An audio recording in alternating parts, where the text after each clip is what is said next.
Welcome everyone to another APH at Home webinar. Today, Code Jumper 101A. We are so glad to have you join us this afternoon.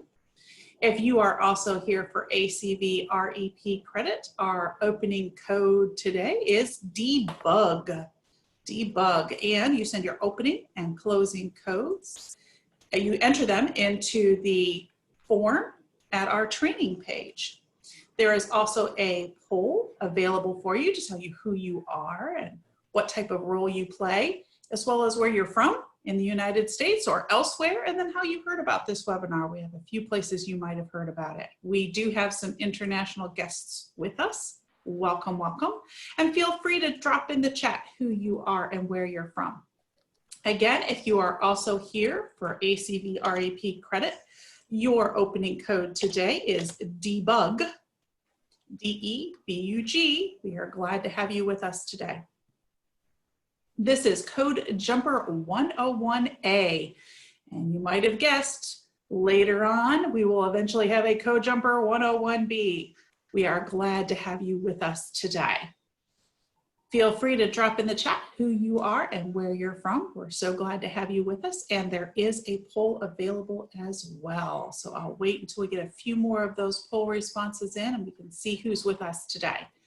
If you are also collecting ACV REP, your opening code is debug, D-E-B-U-G. Welcome New Zealand. See, I told you we have some international guests.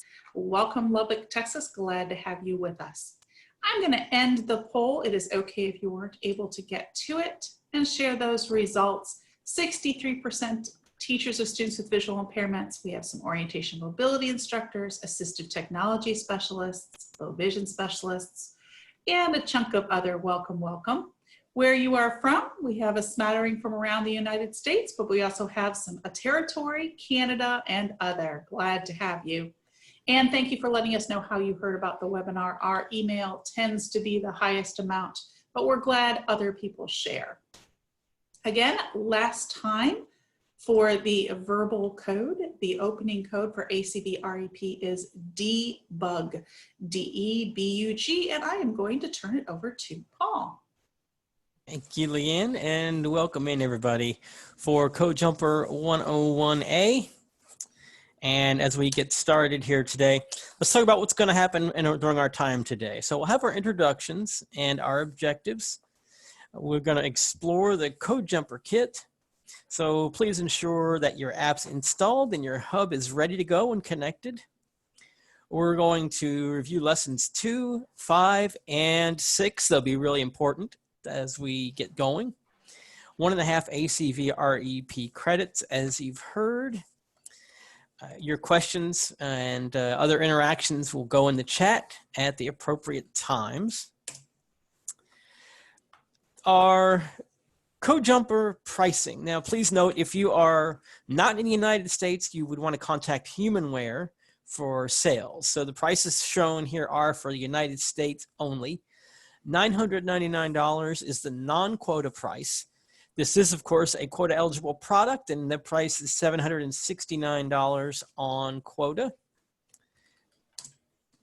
Now let's look at who's going to be presenting. First presenter, Robin Lowell, Senior Manager Accessibility for I2E. Also from I2E, Beth Dudycha, Senior Manager Content Development. And we have 5 learning objectives today. So we'll start by examining 3 resources designed for professionals to use Code Jumper in the classroom. We'll name 5 elements of the kit used in lessons 2, 5, and 6. We'll describe how to design a simple program that uses a sequence of commands. We'll describe a bug, yes, they're yucky with computers too, and identify how to fix one. And finally, we will describe what a loop is, and you'll start working on developing a program that has a loop in it. With that in mind, let's turn it over to our presenters. All right, thank you, Paul. Go ahead and share. Share my screen.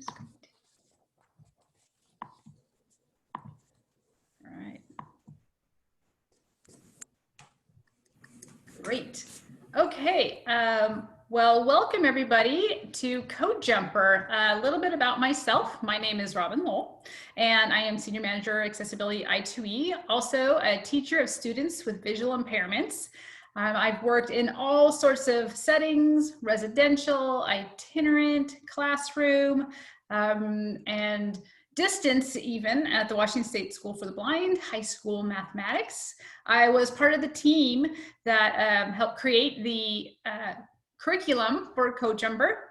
So I am well versed in Code Jumper and have had the opportunity to use it with multiple students in different settings, and really excited to talk to you today about what Code Jumper is, how it works, and then dig in and get some hands-on experience with all of the different pieces of the kit that we have. Without further ado, I'd like to introduce you to my co-presenter, Beth. So Beth, can you go ahead and tell us a little bit about yourself? Hi, I'm Beth Dudycha. I was an elementary teacher for many years, and I switched gears and became a computer programmer, and I just love teaching about computer science. I did some curriculum development with math, which is kind of in the same vein. And I've been working a little bit with APH and developing this computer science curriculum to use with Code Jumper to help all kids have access to computer science and the skills that are foundational to understanding it. So super excited to be here. I'm very excited. I see some messages in the chat about, is it okay to listen to this if you don't have a kit? Yes, it's okay to listen to this if you don't have a kit. It'll be a lot of fun if you do have a kit, and maybe this will be something that if you do get one, you will your learning will be ahead of the curve. You'll know exactly what to do when you do get it. But we're going to be talking about a lot of different elements of computer science as well, so hopefully that is helpful for you. All right. So Robin, yes. Why is Code Jumper so important? Absolutely. So Code Jumper is really important.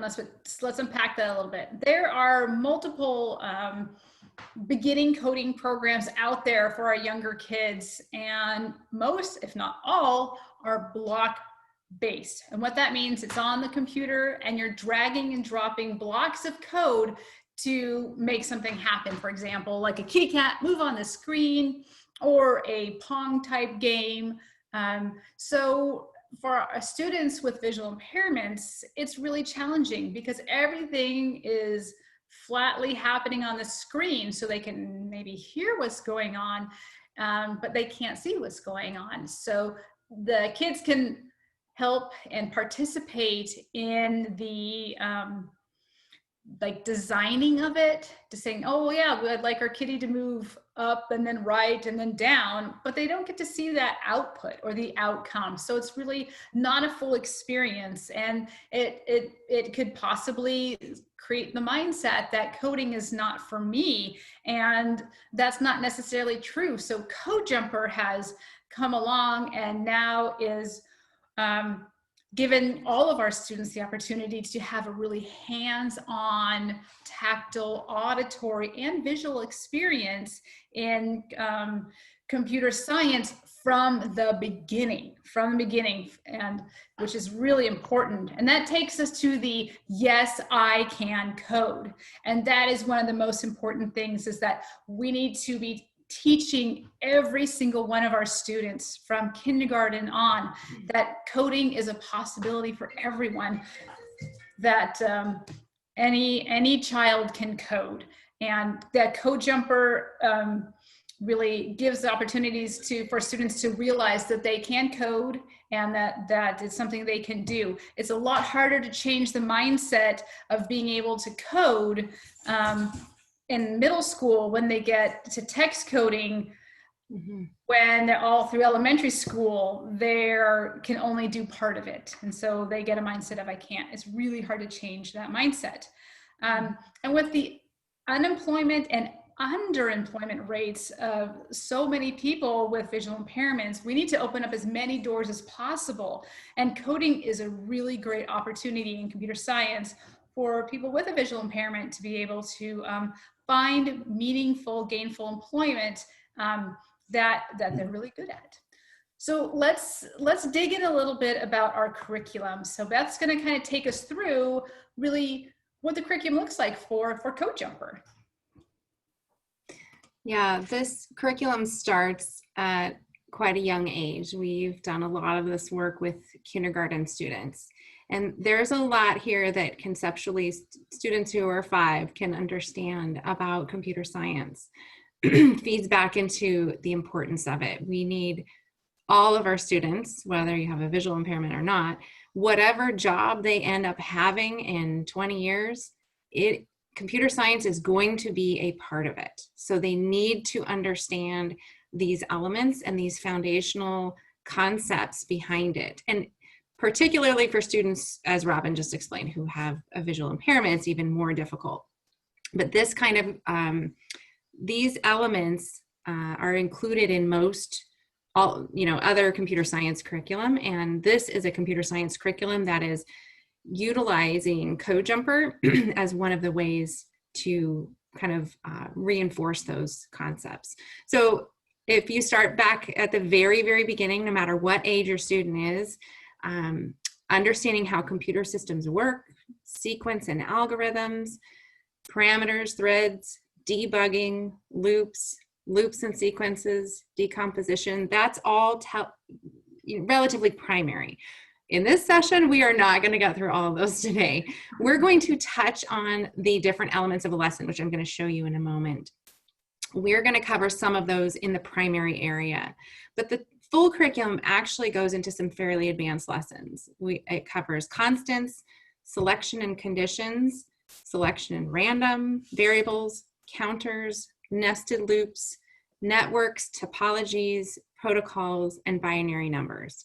So a lot of those tend to be more in the middle school age group, depending on how much computer science exposure students have had. In each, excuse me, we have a lot of smoke here these days in Seattle, so it's bothering my throat, I apologize. Within each of these is a lesson, and within the lesson is a structure that each lesson is going to have. So each lesson will contain, and the slide here kind of explains the basics, 4 key elements in every lesson, and then a check for understanding it. So I guess there's 5.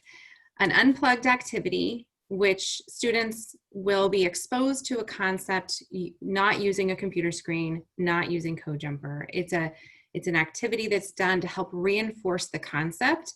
This is a great way to make things that are abstract a little bit more tangible, to give kids an alternative experience that is maybe multimodal, brings in other students, as in a lot of it has to do with group work or experiences. So there's something to remember this by.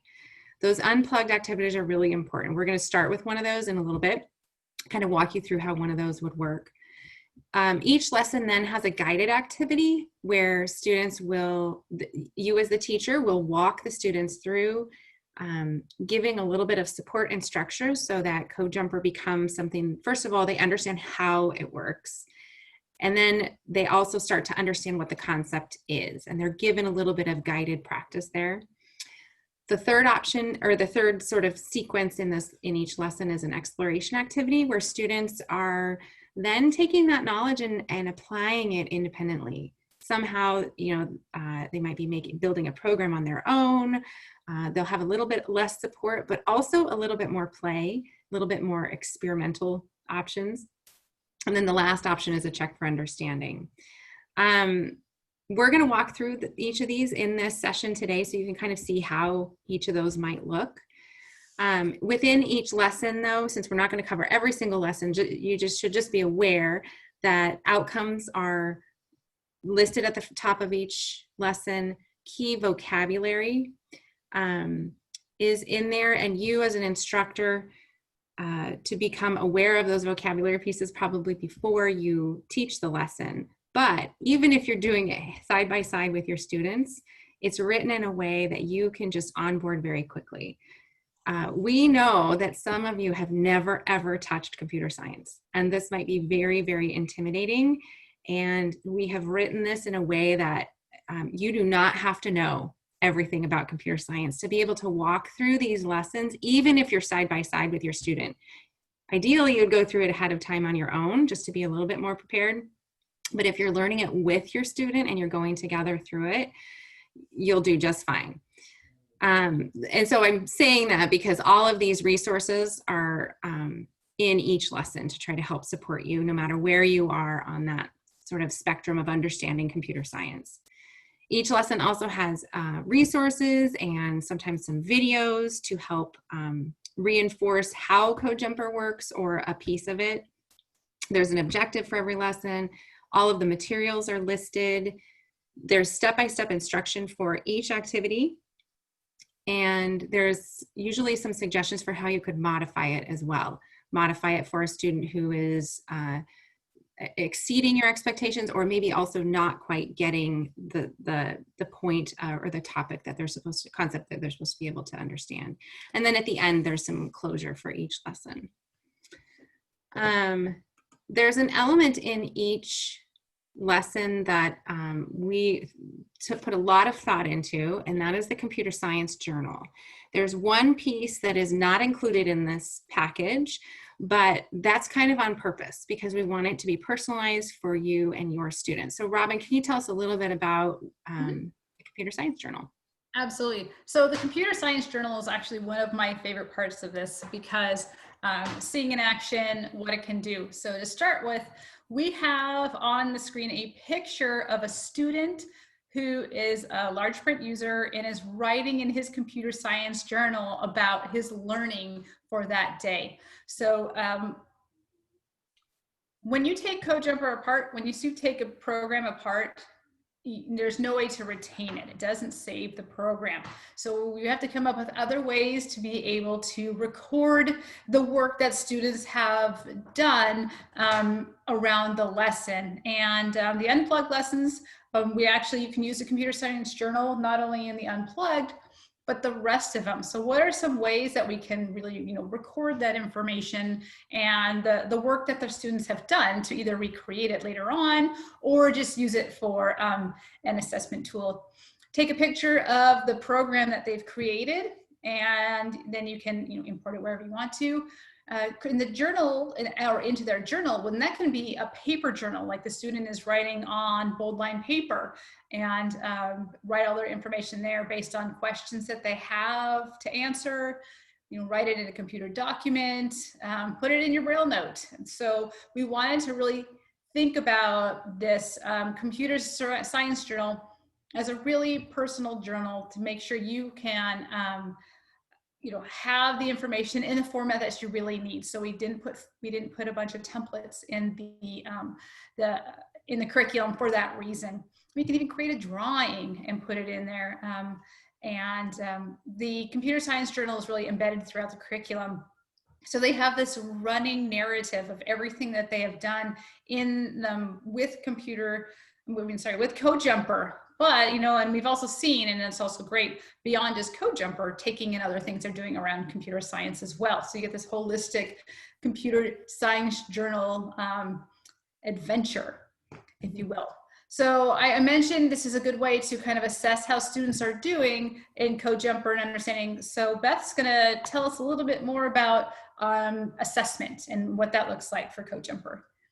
Sure. There are two fairly large assessments at the end of each of the units. So into the primary and at the end of the more advanced section of lessons. And this is a project type assessment. There's a rubric on here that teachers can then take and maybe take just a piece of it for individual lessons to give another checkpoint. There's checks for understanding in every lesson, but if you wanted to, you could kind of base how your students are doing based on these bigger checkpoints. So there's a rubric on screen that's an example of the primary lesson assessment, and it includes the criterion for, on a scale of 1 to 4. And then the 3 categories are project planning, program creation, and review and debugging. So those are kind of the categories you would look for with your students to see how well they're understanding these concepts. It gives, especially if you've not taught computer science before, it gives you an idea of what the progression, what a 1, 2, 3, and 4 would actually look like, which might make you for you to know and judge whether you need to spend more time on that lesson or whether your student is ready to move forward because they've got it. A lot of times our students have it before we do. So yeah, there's 2 assessments. All of this is on the CodeJumper website, again, with, I think some of those links are in there in the chat window at codejumper.com. And then there's a link to the larger assessments at the end of each big unit. There's also, let's move to the unplugged activity. So this is actually really, really foundational to computer science. It can feel really abstract for a 5-year-old to understand directions they are given, let alone understand directions that someone is giving a computer. So it can be kind of one step removed, but students can actually understand a lot of these abstract processes by doing an activity with their hands, like we talked about earlier with an unplugged activity. So we're going to talk about algorithms now. And while I explain this, as you start thinking out of, I think you're going to might be familiar with it. We would love for you to post in the chat some of your ideas so that other teachers can learn from what you are thinking about. But when we teach students what an algorithm is, it is a list of steps to complete a task. And that feels like a big word to young children. Older kids probably already know this. But the application part is really fun, and this could actually be something you spend an entire day on, or maybe even a week if you want to have lots of students have an opportunity to share. If we were all not virtual right now, and we were all in our classroom, we might work together in groups to do this and have each group work together and share their opinions. So right now, I'd love for you to put in the chat and think about what is an algorithm that you use on a daily basis. So when you think about your life and a daily task that maybe you do where there are steps to complete the task. For example, there are steps to make my hamburger, piece my hamburger together. You know, the bun and then the hamburger and then the cheese and the lettuce and the tomato and then the other bun. And then you eat it. Making coffee. Oh yes, I taught my children very early to make a coffee for me, and they're very good at it. So we have making a coffee, brushing your teeth. Now take a few minutes, break it out. Think about all the steps that you would need to do. And so in one message before you hit enter, tell us all the steps you need for making a coffee. Tell us all the steps for brushing your teeth and then we can talk them through and there's a lot more steps than you would think. And Beth is the classic one, like we talked about earlier, is the peanut butter and jelly sandwich. All the steps for a PB&J. And I remember Beth said that earlier that she's done it in a speech class. I remember doing it in 2nd grade, which was a long time ago. And I still very vividly remember somebody's peanut butter jelly sandwich having peanut butter just on the crust because of the way they said it. And so thinking about, being specific about your language and being specific about your steps. I'm curious to see what you guys think about and what kind of steps you have. Anything can be all the different steps. So I see get coffee beans. Oh, the suspense is killing me. I want to know what comes after the coffee beans.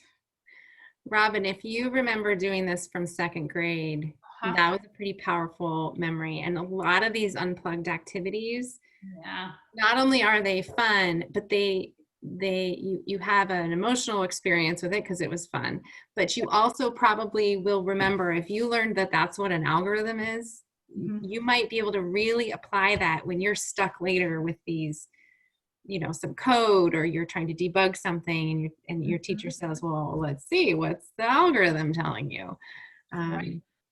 Be able to apply it.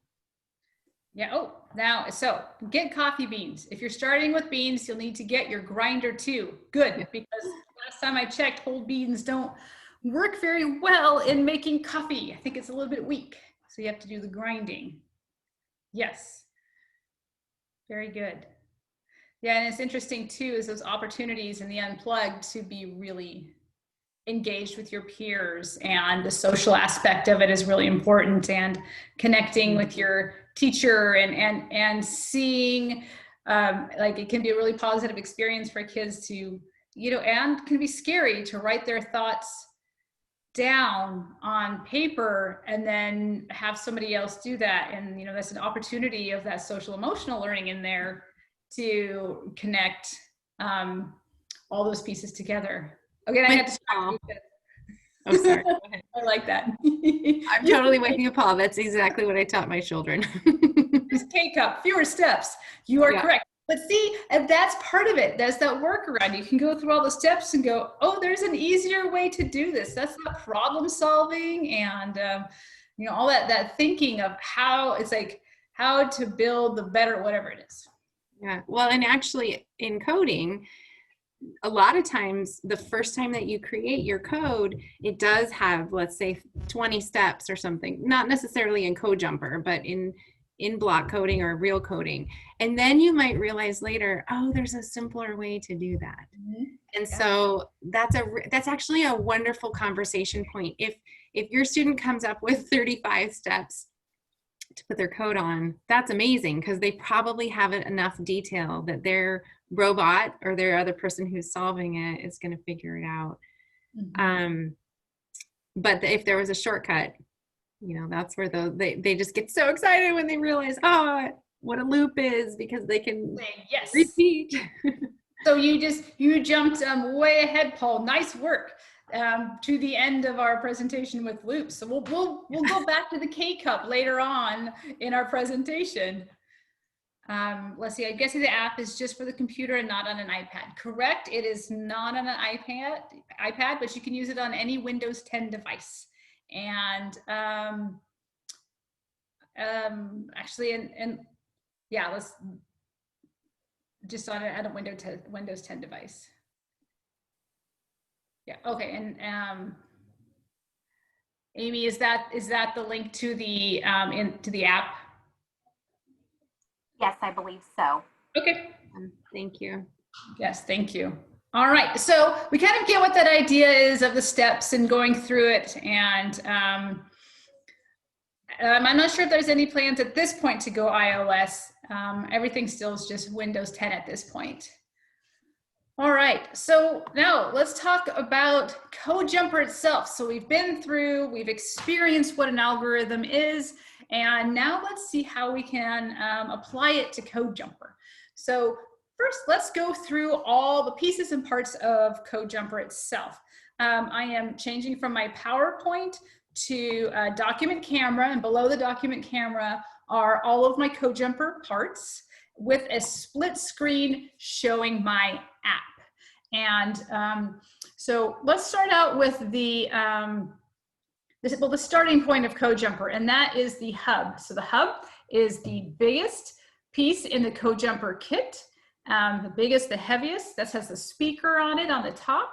It has a rocker switch that is the volume and to turn it on. On top, there are two circles. So the hub is white, and then the buttons and the on switch are blue. And in the circles, we have a larger circle with an inscribed triangle. That's the play button. The smaller circle with an inscribed square is stop. And on the front of the hub are the ports or the threads. And starting from left to right, we have thread 1, 2, 3, and 4. And to orient the hub, the ports should be towards, the thread should be towards your body, and the on and off switch should be away from your body. And then we have the play pod. So all of the command pods are the shape of a computer mouse, similar to a computer mouse. And one end of the command pod has a port, just like the hub. And then the other one has a cord coming out of it that will insert into that that port on the other side or in the hub or into another pod. On top of the play pod, which is blue and white, are 2 dials. So we have the taller ridge dial, which is the duration dial that changes the speed. We have the flatter donut shaped dial, which is changes the sound. And inside of each of these dials is another port to put in plugs. So that's the play pod. Then we have the pause pod, and the pause pod, same shape, computer mouse. One end has the port, the other end has the short cord with a plug on it. This one's an orangish red and white color. And the dial on top is a tall ridge dial, very similar to the one on the play pod. And when we turn this dial, it adds, or when we insert this pod, we get a pause, basically a wait time, so a moment of silence from this pod. Then we have the loop pod, same shape, but this one also only has 1 dial, and it's shorter and flatter with a different type of ridging on it. But this pod actually has 2 cords. So we have the port on one end, the short cord on the other, and below that, or to the right of that, I have a longer cord that forms part of our loop. And then over by the port, I also have another port to close our loop. So that's the loop pod. And then finally, we also have the selection pod, which we won't be using today, but it is green and white, and it has 2 dials on top, one with 2 spokes and one with 3.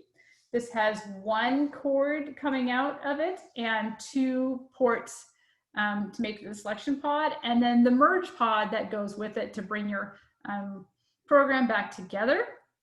And we also have some plugs. We have their purple 1.5 inch-ish plugs with raised dots on top to tell you what number of constant is. The one I have here has 5 raised dots, so it's a 5. And there's other plugs too, like infinity and plus and minus. And then we also have the variable plug that is gray and a little bit larger with another port on top. And these ones, I just wanted to show you what they were, but we will not be using those guys today. So let's dig in a little bit and create a program. So we're going to do a guided activity first. So the guided activity is really the step-by-step demonstration, working together to create a program. So these are really hands-on opportunities together.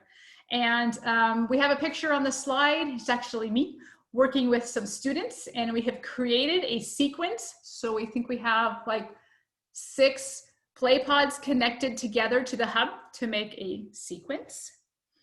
The one we're going to do today is creating threads, or creating a program using threads. So in this activity, we'll use multiple threads to create a program using CodeJumper.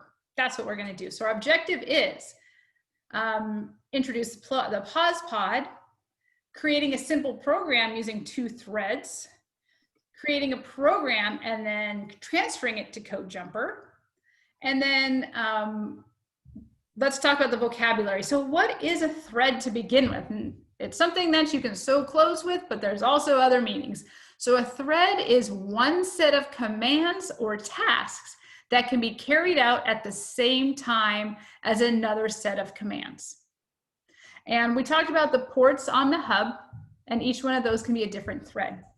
So what materials do we need? Well, for the guided activity in the curriculum, we need the hub, we need the play pods, pause pods, and our computer science journal. Okay, so I have a code card up on the screen. And so this code card tells us exactly what we need to be doing. So in thread 1, it's telling us we need our sound set to be animal sounds. We need to add a command, just like you would do in a line of code, of a play, which is a play pod, with the sound rooster, and the speed is 0.5. So that's slow, because 1 is normal speed. And then we need to add another pod to that of a play pod. The parameter is horse, and the speed is 0.5. And then we have a second thread where we start out with a pause pod, and then we add a second play pod with rainfall. Okay, but we're gonna walk through this together more in depth as we go. So for those of you who have a kit, if you're ready to go with your kit, could you put a Y in the chat, please? So I know you are ready to go. I see a Y, yay, look at all those Ys, that's great. Fantastic. Okay, so let's get started. I have to clean off my workspace a bit. So I have a nice. If you have any questions about getting your kit up and ready, if you have not used it before or you need some help, please either write a question in the chat or raise your hand and pop off mute and we'll try and answer it for you. Absolutely. Okay, so everybody has their hub where they need it. And first thing we're gonna do is it's telling us to change our sound set to animal sounds. So we have to do that in the app. So the app under thread 1, which is that first port, but in the app, you can either use your keyboard, tab over to it, or, and I'm gonna use my mouse. And then we have a box that pops up that says sound category, sample sounds, sound set. So under sound set, we need to go to the drop-down menu and we need to find animals. So we can scroll up. There are so many different sound sets in here, all different types. Okay, so I click on sound set animals and then I click on OK. And it changes it so any command pods that I put onto this thread 1 are going to pull sounds from that animal sound set. And there's 8 different sounds in there. Okay, so I have the right sound set. And now I'm going to take my play pod and insert the cord into thread 1.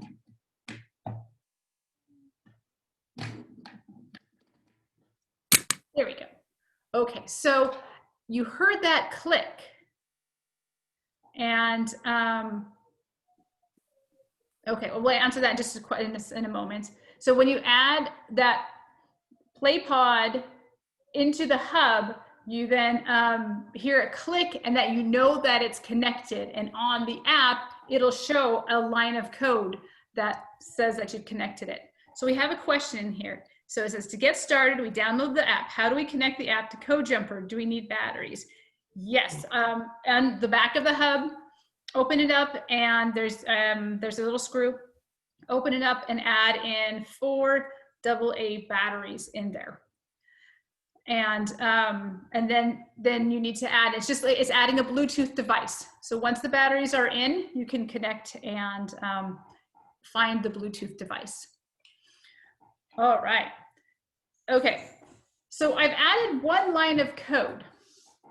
We have 1 play pod, and on the app, it shows play lion for 1.5 times speed. But that's not what we want. We want play rooster for 0.5.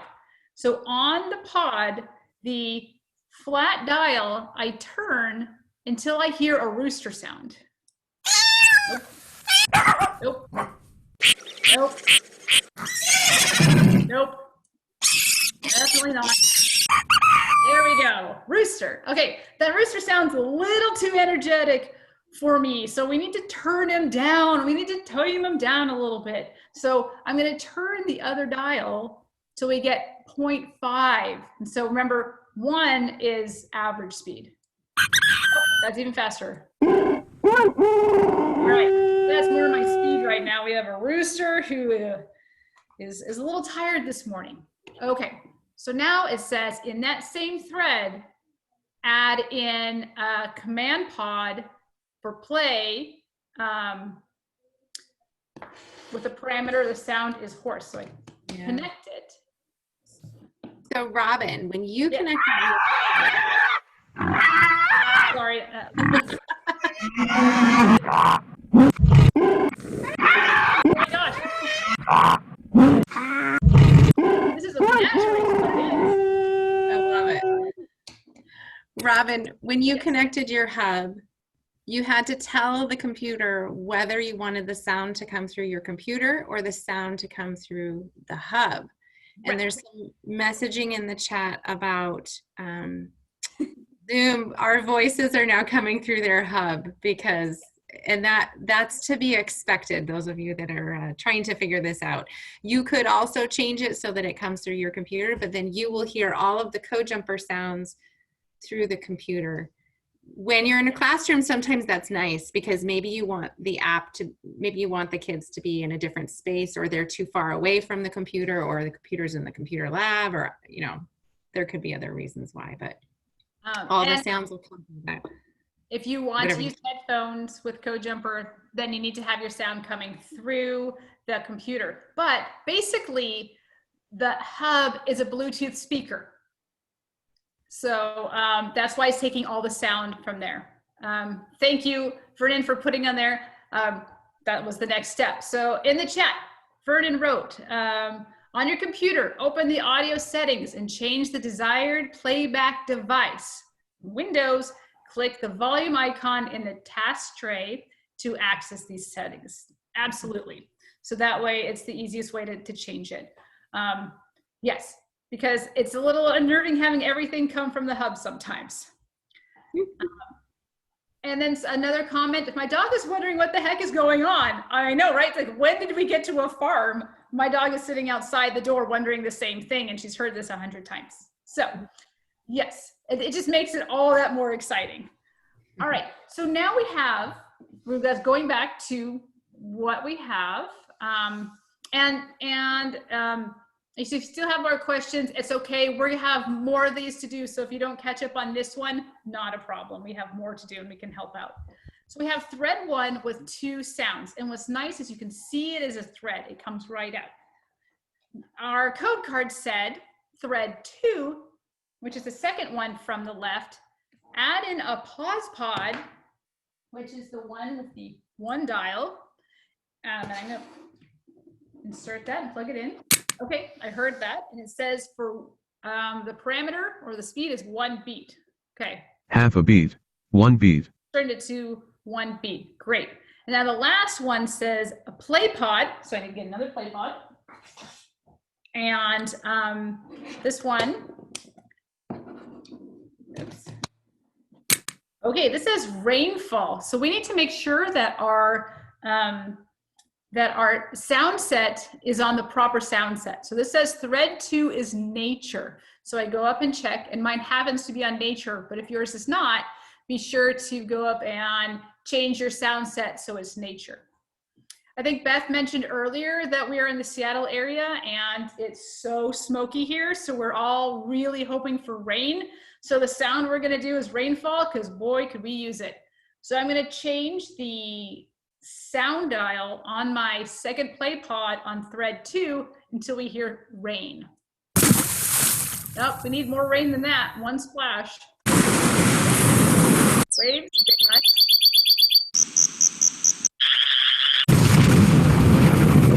We have a rainstorm. There's the rain. Okay. So, and it told us that we need to have it at, the rain is supposed to be at 2 times speed. So I'm going to change my sound, my duration dial. So that's, remember the tall ridged one on that second one. Turn that. Okay. So just to recap, so everybody can make sure they know what we have. Thread 1, 2 play pods with rooster and, oh, my second one needs to be horse.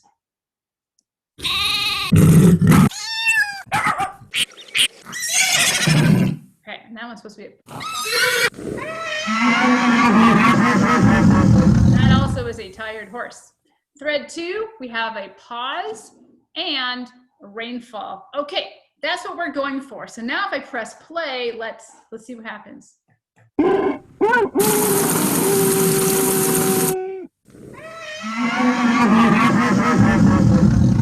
Awesome. So what we ended up with is sounds playing at the same time.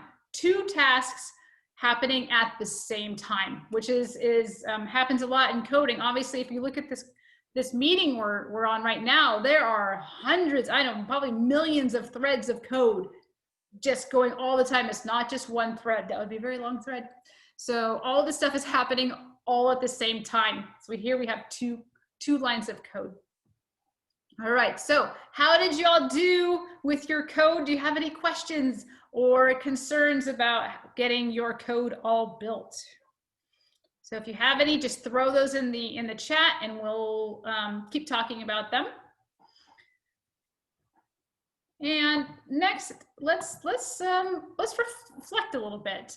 What were some of the struggles that you encountered when you were trying to create this code? What are some ways we can help our students organize themselves to decrease some frustration? I have my play pods are kind of spread out around me on the floor, and I'm having to bend over and pick them up. And let's brainstorm some language and strategies we can use with our students to help them create these programs.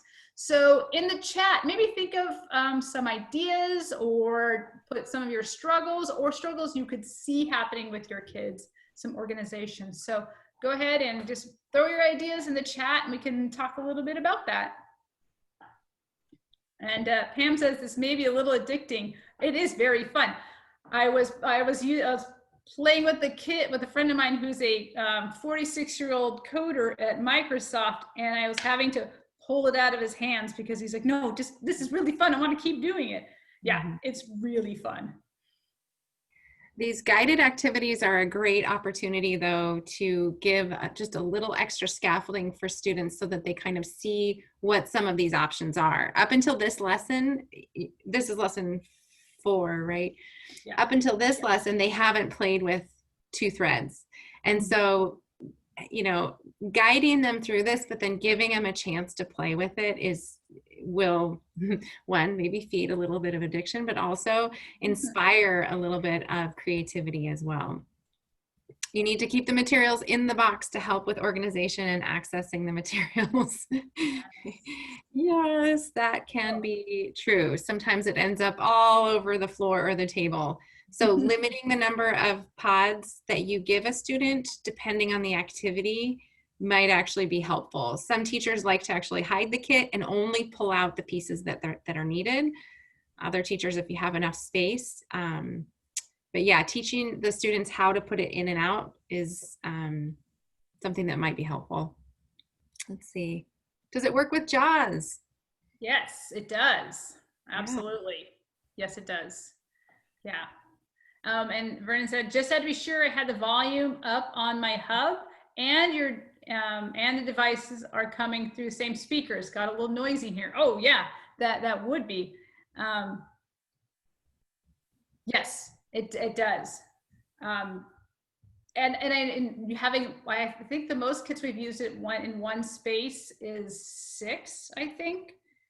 And that was really noisy. And so those kids that can, having them on headphones is really important. Absolutely. Huge delay on my end could be Wi-Fi signal, but every time I plug in a new pod, it confuses which Bluetooth setting for Zoom and CodeJumper. Lots to consider teaching students virtually. Oh yeah, especially if you're doing Bluetooth headphones, just making sure everything is kind of set, how you do that. And it takes a little bit of tweaking to see what will actually work for your setup and for your students. Oh, I'm not seeing anyone's comments. They must still be sent to all. Some of the comments were to just panelists and not to everyone, but I think we've read, so far we've read everything. If you type your comment to and attendees, panelists and attendees, then everyone can see what you're asking, which is helpful sometimes. I think a lot of you have the same questions, so you answer it for each other. Absolutely. Yeah. All right. The next slide, Robin, is talking about CodeJumper in the classroom, and that's actually where I was thinking with this Bluetooth issue. One of the things that is so great about CodeJumper is that all kids are really pretty excited about it, and it's the same device, it's the same materials for all students, whether you have a visual impairment, whether you have a physical issue, or you need some occupational therapy or something to help with your motor skills. Whether you're a kindergartner, 5th grader, or a 7th grader, it doesn't seem to make a difference, which is awesome. So a lot of teachers use this as a station in their classroom. A lot of a lot of teachers have a time where they teach computer science either once a week or a couple times a week. So having it available at those times is awesome.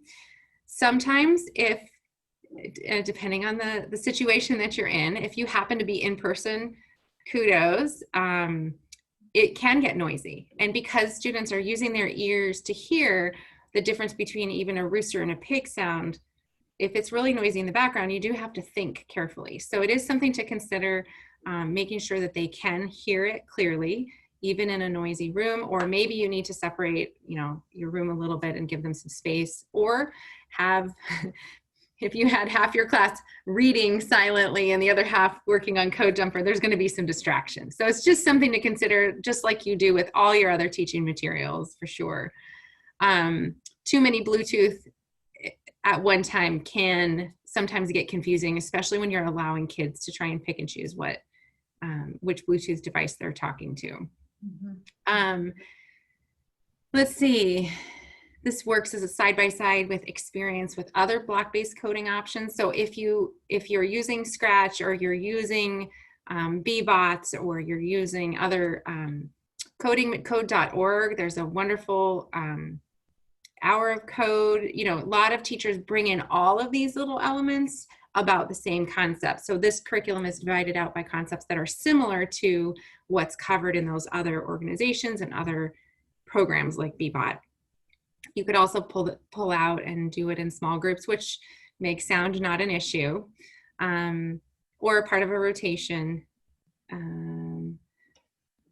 Yeah, I think that was all of the tips and tricks. We've kind of covered them with some of these. Mm-hmm. And this cacophony will probably be an issue for autistic students, and will take special consideration on how to handle with headphones. Yes, that's very true, especially if you're all doing the same lesson and if it's guided. Because if it's guided, in this last example that Robin just did, she was specific about saying, please find the rooster sound. And so everybody has to go and find the rooster sound. And if you can't tell the difference between what you're hearing with yours and another group, it could get a little bit hairy. Mm-hmm. So yes, definitely something to consider. Absolutely. So let's try another one. Thinking about all these considerations, those were really great comments, and thinking about your kiddos and how you're going to really engage with them and what's going to work best for them. It's a lot of trial and error, just like everything else that we do. TVIs and all the students we work with, we are really good at hacking things and making them work. Also, we have a question about recording their own sound files. We're actually doing that in the second webinar next month. Is a part of it. We'll be going over how to make and record their own sound files. If you want to know about that now, there is a video on codejumper.com and all the resources that shows you exactly how to do that currently, and then we're going to do it hands-on next month. All right, great. So we're going to do another guided activity. So that last one was a great warm-up, but this time we're going to talk about debugging. And debugging is a term that Grace Hopper came up with, because she found a moth in her computer and it was wreaking havoc on it and causing problems. So the term debugging came. So we're going to create a program, and this program is going to be Twinkle Twinkle Little Star. And so I would like you to program Twinkle Twinkle Little Star. First thing you need to do is go in and change your sound set in thread 1 to Twinkle Twinkle, and then create the program. So we have play Twinkle 1 for 1. And just, you know, all the speeds are 1.5. So 4 play pods. Play Twinkle 1 for the first one. Play Twinkle 2 for the second. Play Star for 1.5. Play Little. And then, so let's program it exactly how it was given to us, just like you would have to do exactly with the algorithm. So I'm going to go ahead and do this step by step. I'm going to bring my camera and my app back up. There we go. So I have my hub, and into thread 1, I'm going to plug in a play pod. I'm going to get to the right sound set, which is Twinkle, Twinkle. There we go. So this one is supposed to be Twinkle 1. Great. And then I'm going to put in a second play pod, and it needs to be Twinkle 2. So I'm going to turn the sound dial.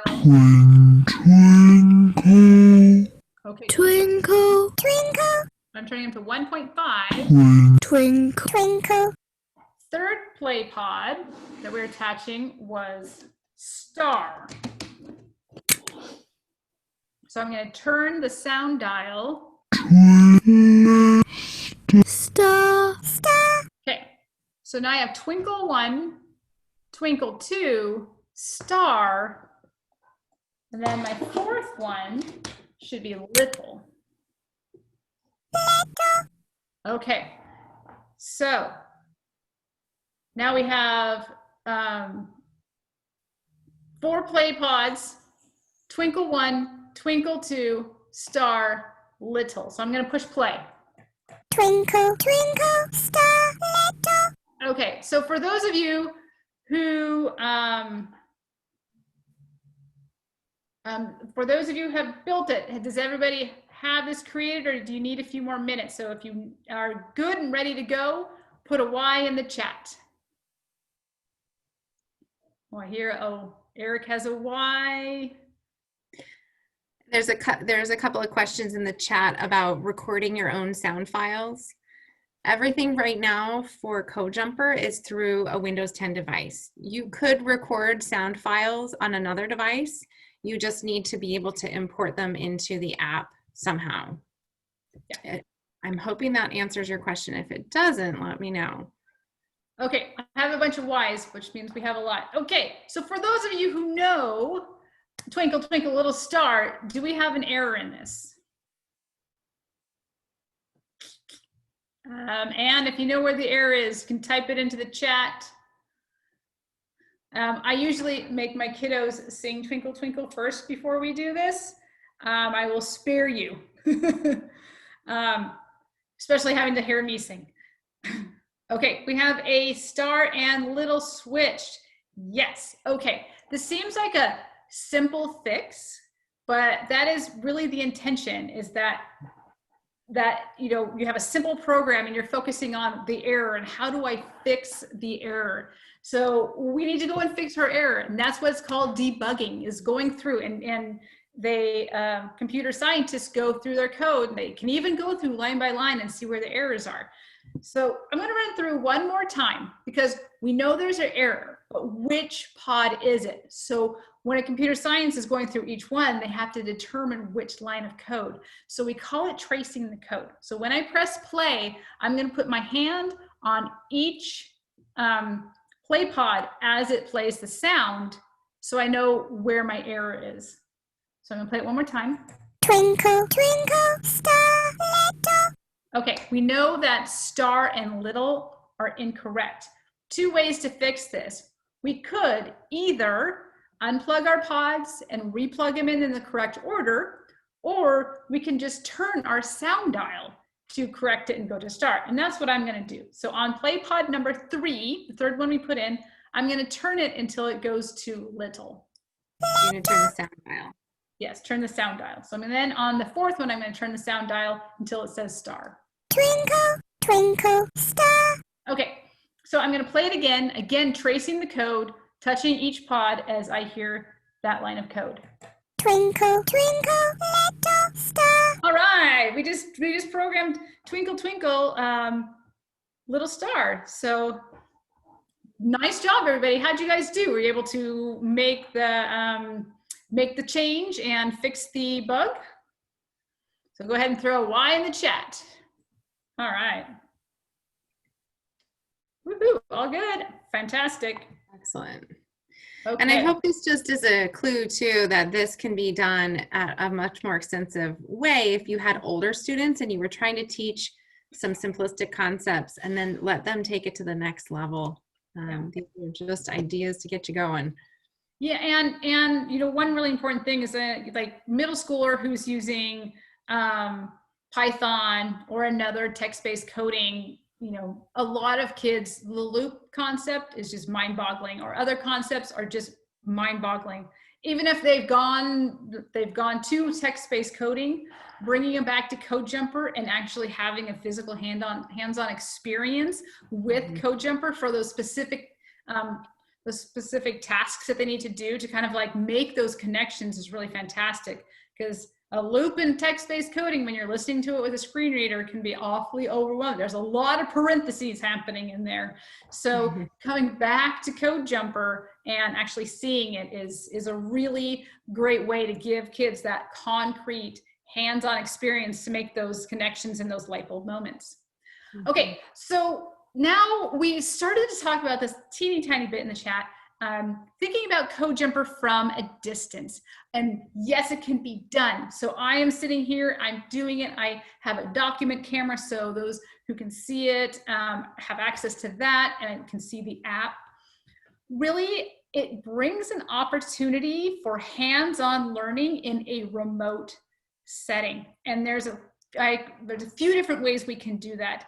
Looking at those unplugged lessons, there's a really good opportunity to do modifications and adaptations where you can do those at homes, which brings in the family, getting families involved, using found objects, and creating those great opportunities. So what if you think to yourself, well, that sounds great and all, but I only have one kit, and the intention was that is one to share for everybody. Well, one way to do that is you spend the time, you familiarize yourself with these lessons and how everything works. Create your own videos for your students of you doing the projects and doing all the lessons to share with the families. And then you pass that kit on to the student. One thing in my district that they've done a lot of this year is giving students document cameras, so we can see kids working. So kids who are learning to read Braille or learning to use a Braille writer or another device such as Braille Note, they do all that work under the document camera, so we can see their hands on and see what they're doing, which is really fantastic. Same thing with CodeJumper. You can, from a distance, you can work with your student and help them and talk them through and work them through creating something. Bring in the families. It's a great opportunity to really connect your families, because as we keep saying, everybody wants to do this. And so it's a great way to get families to work together. Opportunities for peer-to-peer interaction to create a program, and especially if you have more than one kit, they can really work together and create these great programs where they're building them separately and yet together, and then they can debug and they can work together and create these great projects, and the social aspect of it, the collaboration, all these fantastic opportunities to get our kids connected. And from an asynchronous lens, this is really great. So that way, if you're dealing with Bluetooth issues, or especially trying to do it with Zoom or what have you, you give the kids challenges and you give them a lesson, and then they can go offline and then they can create their lesson, write down all the questions, answers to the questions in their computer science journal, take photographs and send them to you, take a video and run their program for you. So there's a lot of really great ways to use CodeJumper at a distance, create challenges that I think is the more opportunities we give kids in this remote setting to do hands-on activities, I think the better. So this is one that is hands-on. You don't even need to use the screen except for maybe to change the sound sets, so it's tactile, it's engaging. So I'm excited to see what people do with CodeJumper during this time. It's gonna be really fun. It's a nice on-ramp too for families that maybe have been intimidated or not familiar with computer science, and helping their student to recognize that they can be a computer scientist. It's just such an easy on-ramp. Some of these other toys and stuff are not accessible to students who may have a visual impairment. And so it might be the first time that a lot of families have ever thought about this in this way, which is could be so powerful. Could be a game changer for a lot of families. Plus, it's fun to play with. So there's built-in engagement there too. Absolutely. So we got a question, side note question, but this is a great question. What type of document camera do you use? I've used so many over the years. The one I got was actually just off of Amazon. It's called an IPEVO, I-P-E-V-O VK4. I'll just put it in the chat. So I really like it. And I've been using it for several years now, but it is 4K. And also there's a couple of people, and Robin, you shared this with me too. You can use an old phone too. And if you can just set it up, you can set your phone to be your computer's camera. You just have to set it up somehow, but there's some great contraptions that can be built to hold a little phone above something as long as you have some workspace underneath. Yeah. Even on a shelf. Little duct tape. I saw someone use like a glass shelf from a refrigerator and set the phone on top. I mean, it's like I said, we are as teachers, we're really good at hacking things and making things work. So we said any plans to add a drum sound or other beats sounds? Oh yeah, there is a whole entire. So I'll actually show you right now how to get there. In the sound sets, we have sample sounds. And then we have all of the MIDI instruments. We have, is there drums? Was there? No, I guess not. We have bagpipes, calliope leads, choir awes, pianos, square lead, and violin. I think we need drums. So that'd be a great custom. Oh, under percussion. Oh, that's right. I knew percussion. Yeah, there it is. I knew it was there. It's in sample sounds. Is it? Oh, okay. Yeah. So they're not MIDI. It's in sample sounds and it's called percussion, yeah. And then this is great when students want to play with what they understand about music too, because they can set the melody, the harmony, the beat, the rhythm, creating songs. All right, fantastic. Great so question. These are all some really great ideas of how, and someone said a selfie snake, Walmart $9.99 for holding phones as a document camera. That's great, love it. Okay, so we did one unplugged lesson, we did 2 guided lessons, and we built some things. Now let's jump into exploration. So Beth is going to teach us about exploration. All right. Well, exploration is definitely the most fun, I think the most fun, because this is the chance where kids have learned and experienced whatever the computer science concept is, and now they get a chance to play with it. I use the word play a lot instead of the word exploration with students, but this is where you get to see if they are applying those concepts on their own. So in this exploration, there's an example here from, is it from lesson 6? Yes. Oh, I'll go to the next slide. There we go. Yeah. So in this example here, this is just one idea, but this as an educator gives you an idea whether your students are comprehending these abstract ideas, if they're able to apply it to something else. In this one, students will create a program with 8 play pods, set the sounds on each pod, and run and trace the program. So you want to see that they can do all of that. The vocabulary is loop and repetition. See if they understand a loop. Now remember, in the lesson for this, they would have had an unplugged activity about loops. They would have had a guided lesson about loops. Sorry, I'm drawing a blank here. What was after guide? They might have 2 guided lessons. Yeah. Unplugged, sorry, did I say unplugged? Yeah. Guided and exploration. So they will already understand some of the basics. And we haven't gone over, did you go over the loop pod with them? Nope, not yet. That's coming up next. Yeah, so we'll go over that just so you can get sort of a shortcut on what a loop is and what a loop pod does. And then in the exploration part, we're going to let you loose and see if you can play with it. And if you want to just go ahead and play while we're talking, if you think you already kind of know, feel free.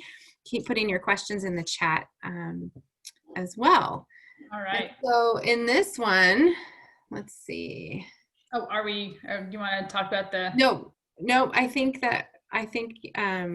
this one was where we were going to work as a team. So normally we would want students to work together at some level, because when they talk to each other, we know that then they are really, really understanding these concepts. Plus, it's just an opportunity to socialize with other kids and have some fun together. So in this example, for lesson 6, it says within your team, create a program using a loop pod and 4 play pods. So we will need and it's up to the students to figure out what to create. So there's a little bit more, this is where you can get the drums, and you can create your own custom sounds if you wanted to. It's whatever students are capable of doing. It's kind of nice to just accept everything at this point. Encouragement, failure is a good thing. If it didn't work, keep trying and figure it out again. And under the guise of play, students will do that naturally. They'll just play and keep playing, which is a really good way to encourage some trial and error with your students. And it's a good chance. These explorations are a great opportunity for you to do kind of a check to see how much they're actually understanding. Okay. So, Robin, there was a code card for piano. Well, we just had. I'm skipping ahead. Sorry. So just 4 play pods and the loop, and just build whatever you want. I'm excited to see. But first let's go over really quickly the loop pod just as a refresh. Oh yeah. And so again, the loop pod has 2 chords, one longer, one shorter. The shorter one is basically, if you're thinking of it in O&M terms, it's the main line. So so if you're walking down the street, the loop is like a cul-de-sac that you come off of it, and that's the longer chord. So this short chord, I'm going to connect directly into thread 1 of the hub, because that's our main program. And then I'm going to connect a play pod to the lower port on the loop pod that's closer to the longer chord. And then I'm going to press play first. Uh-oh. This is Beth's favorite part. Excuse you. When your program is broken, the code jumper lets you know by burping. So we can debug this and figure it out, because I did not close my loop. The long chord has to go into the port of the play pod, and then it'll play.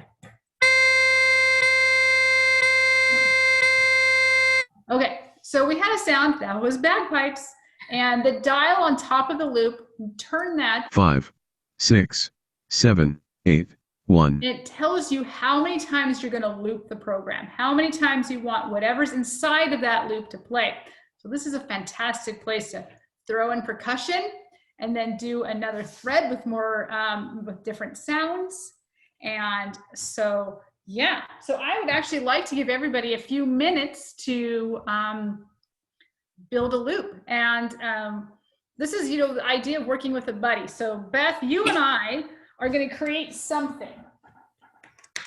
So we have to figure this out. So let's talk it through, because not everybody has a code kit on here. But for those of you who don't have a kit, throw ideas into the chat to all panelists and attendees, and then all together we can create something. So I have under my document camera a whiteboard, and it says thread 1, thread 2. So we can put things in 2 threads. Any ideas? Beth, why don't you throw something out to get us started? Oh, well, I want to go off of bagpipes because it's not my favorite. Okay, go off. My students love the sirens and vehicles sounds. Okay, sirens and vehicles. Okay, so that is our sound, sirens and vehicles. So I'm writing this down under thread 1.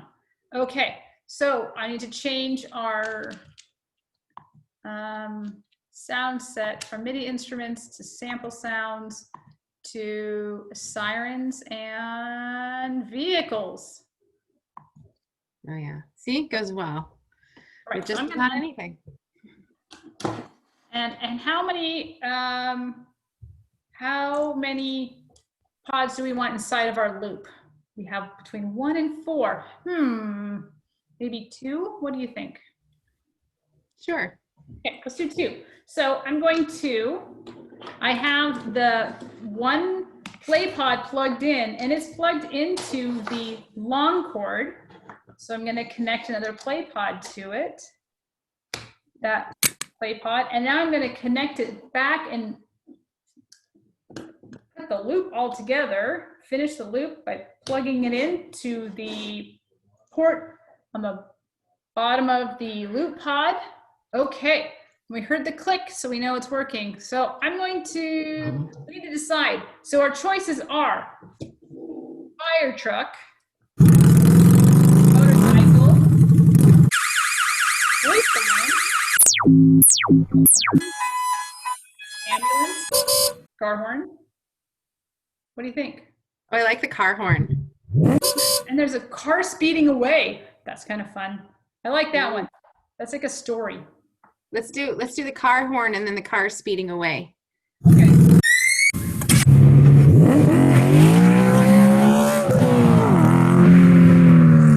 Wow.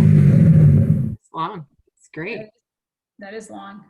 Okay, but let's be quiet for a few minutes since everybody who's trying to do it is hearing our sounds too, and then we'll all play it at the end.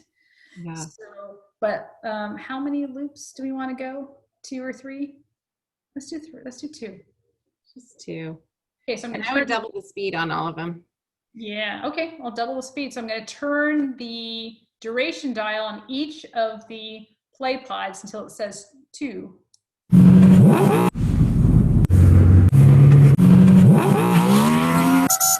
Maybe, I'm It's like not a sure little that cloud engine car. sound and that car horn match. I'm here to Yeah. pick you up for school, and now I'm running away. Okay, so because of time, I'm going to go ahead and press play. And so we told us to go around twice. So I'm going to go ahead and press play.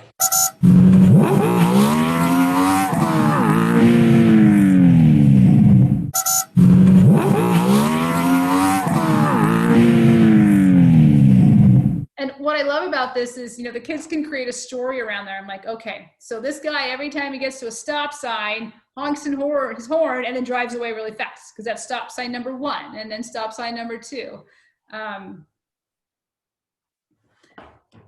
Yes, all aspects of lessons and dials and materials are all accessible, absolutely. So the lessons, all the lessons on the web are either in a PDF format or an HTML, and all of the videos are described specifically so that you don't actually have to see them to make sense. So there's really great descriptions, and the materials in the lessons that need to be either handed to a student, like the code cards, are all formatted so they can easily be embossed as well. So yeah, everything, the lessons, dials, because all of the dials have all different textures, and there is no 2 pods that are the same. So you can really learn, and students learn really quickly which one is which, all by touch, for sure.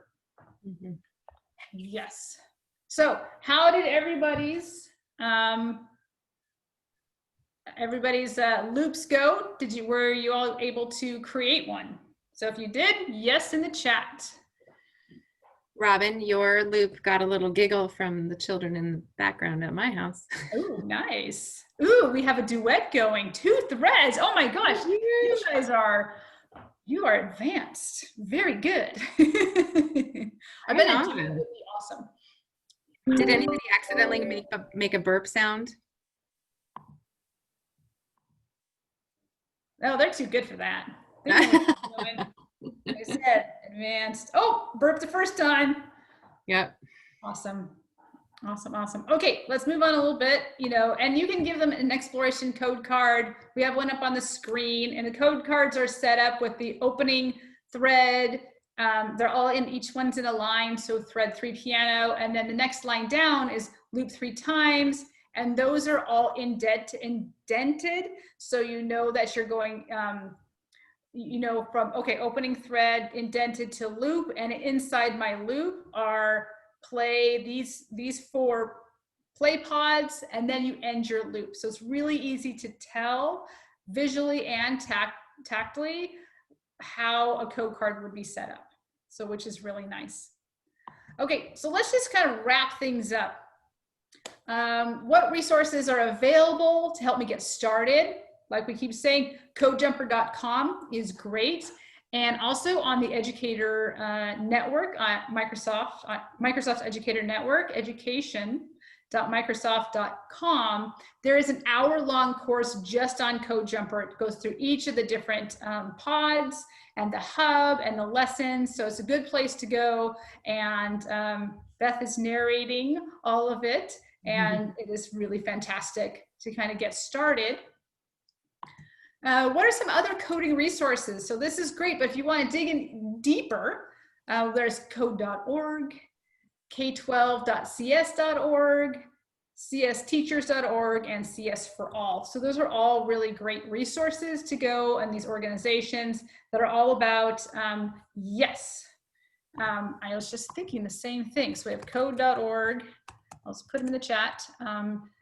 www.k12.cs.org and csteachers.org and www.csforall.org. Okay, so I put all of those in the chat for everybody. And yeah, those are really great resources to go find out more about coding in general. All right, so we've come to the end of our structured portion. If anybody has any questions, feel free to raise your hand. Leanne will take you off mute and you can ask questions, or put them, or raise your hand or just put them in the chat, and happy to answer whatever questions you have. There's a lot of information, so it's all processing. Still doing the download. They're still playing with their loops. I think so. That happens quite a bit when they have their hands on equipment. Uh-huh. Can multiple kits be combined? Yes. Up to? It's, Leslie, let's see if we can remember. It's what, 23 pods? I believe it's 23 pods. However, the more plugs you use could affect the number of pods you can link together. It's a matter of the hub just powering out. Those 4 AA batteries can only power so much, and we think it's around 23 pods. It's like the little engine that could.